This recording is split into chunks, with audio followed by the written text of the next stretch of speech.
সবাইকে নমস্কার। আমি শিশুর্য। আজকে আলোচনা করব সুখ নিয়ে। সুখ নিয়ে এই জন্য আলোচনা করব কারণ আমার কাছে অনেকে আসেন, ম্যাক্সিমাম লোকের দেখি যে জীবনে সুখের কোথাও অভাব ঘটছে। দেখুন, কোনো মানুষই কিন্তু সুখী নয় বলতে গেলে। তাহলে এই সুখের অভাবটা ঘটে কেন? এক একজনের ক্ষেত্রে ঠিক এক এক ক্ষেত্রে এই সুখের অভাবটা ঘটে।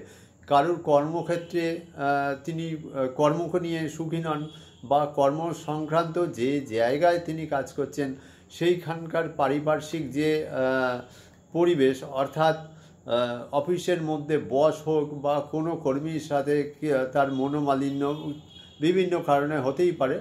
তো সেই দিক দিয়ে কারুর সুখের অভাব। কারুর পড়াশুনো ব্যাপার নিয়ে সে সুখী নয়, কারণ পড়াশুনো হয়তো করছে কিন্তু সে রেজাল্ট পাচ্ছে না, অতএব সে সেদিক দিয়েও সুখী নয়।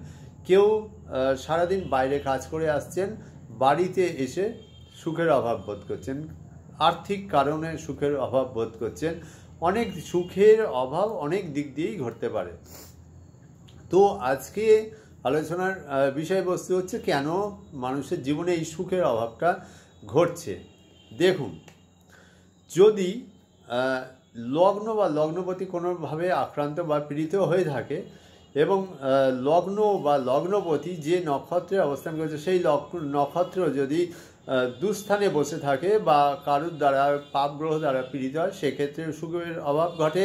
লগ্নের চতুর্থ ভাব বা চতুর্থ পতি, যেখান থেকে অ্যাকচুয়ালি আমরা সুখের বিচারটা করে থাকি, তো চতুর্থ ভাব বা চতুর্থ পতির সাথে যদি অষ্টম ঘরের বা অষ্টম পতির বা দুস্থান পতির সম্পর্ক ঘটে, বা চতুর্থ পতি কোনো দুস্থানে বসে রয়েছে পাপ পীড়িত হয়ে যাচ্ছে, সেই ক্ষেত্রেও কিন্তু সুখের অভাব ঘটে। চতুর্থ অষ্টম সম্পর্ক মেনলি এক্ষেত্রে দেখতে হবে।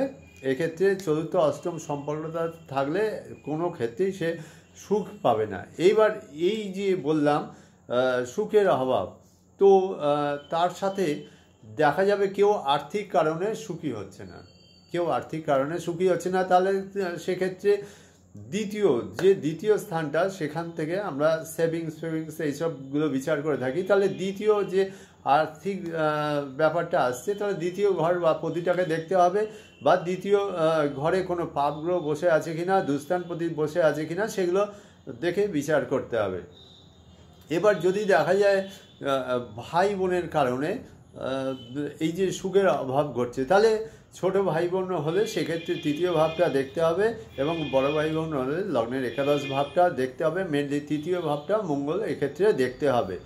তারপর চতুর্থ ভাব, মায়ের কারণে কোনোভাবে সুখী হচ্ছে কি না, সেখানে সুখের অভাব ঘটছে কি না, এগুলো দেখতে হবে। সন্তানের জন্য যদি সন্তানের কারণে কোনোভাবে অসুখী হয়ে থাকে, তাহলে পঞ্চম ভাব, পঞ্চম পতি কোনোভাবে পীড়িত রয়েছে। চতুর্থ ভাবটা মাস্ট পীড়িত থাকতেই হবে, বা পতিটা পীড়িত থাকতেই হবে। এবার শত্রুর কারণে তার সুখের অভাব হচ্ছে কিনা, শত্রু বেশি নয় তো, এক্ষেত্রে এগুলো দেখতে হবে। সিক্স হাউস এক্ষেত্রে বিচার করতে হবে। তারপর স্ত্রীর কারণে মানে তিনি সুখের অভাব বোধ করছেন না, তো সেই ক্ষেত্রেগুলো এক একটা হাউস দেখে এগুলো বিচার করতে হবে। বা সেই পতিগুলো কোনোভাবে পীড়িত হলো, সেই ঘরটা পীড়িত হলো বা ভাবপতি পীড়িত হলো, এগুলো অবশ্যই দেখতে হবে, নাহলে ঠিক জায়গাটায় আসা যাবে না। অ্যাকচুয়ালি সপ্তম ভাব, সপ্তমপতি এগুলো যদি পীড়িত হয়ে থাকে, তাহলে কিন্তু স্ত্রীর কারণে বা ব্যবসায়িক পার্টনারের কারণে হতে পারে। পিতার কারণে যদি হয়, পিতার কারণে হতে গেলে তাহলে তাকে দেখতে হবে যে তার নবম ভাবটাও কতটা পীড়িত আছে বা নেই, এক্ষেত্রে দশম ভাবটাও দেখতে হবে। তো আজকে এই পর্যন্তই আলোচনা রাখছি। অ্যাকচুয়ালি আলোচনা করতে গেলে সাবজেক্টটা এত বড় যে আলোচনা করতে গেলে অনেকক্ষণ ধরে আলোচনা করতে হবে, সেই জন্যই ছোট্ট ভিডিও সম্ভব না। আজকের মতন এখানেই রাখছি। যারা যে কারণে অসুখী, তাদের কারণগুলো খুব সংক্ষিপ্তভাবে আলোচনা করাই আমার উদ্দেশ্য ছিল। নমস্কার।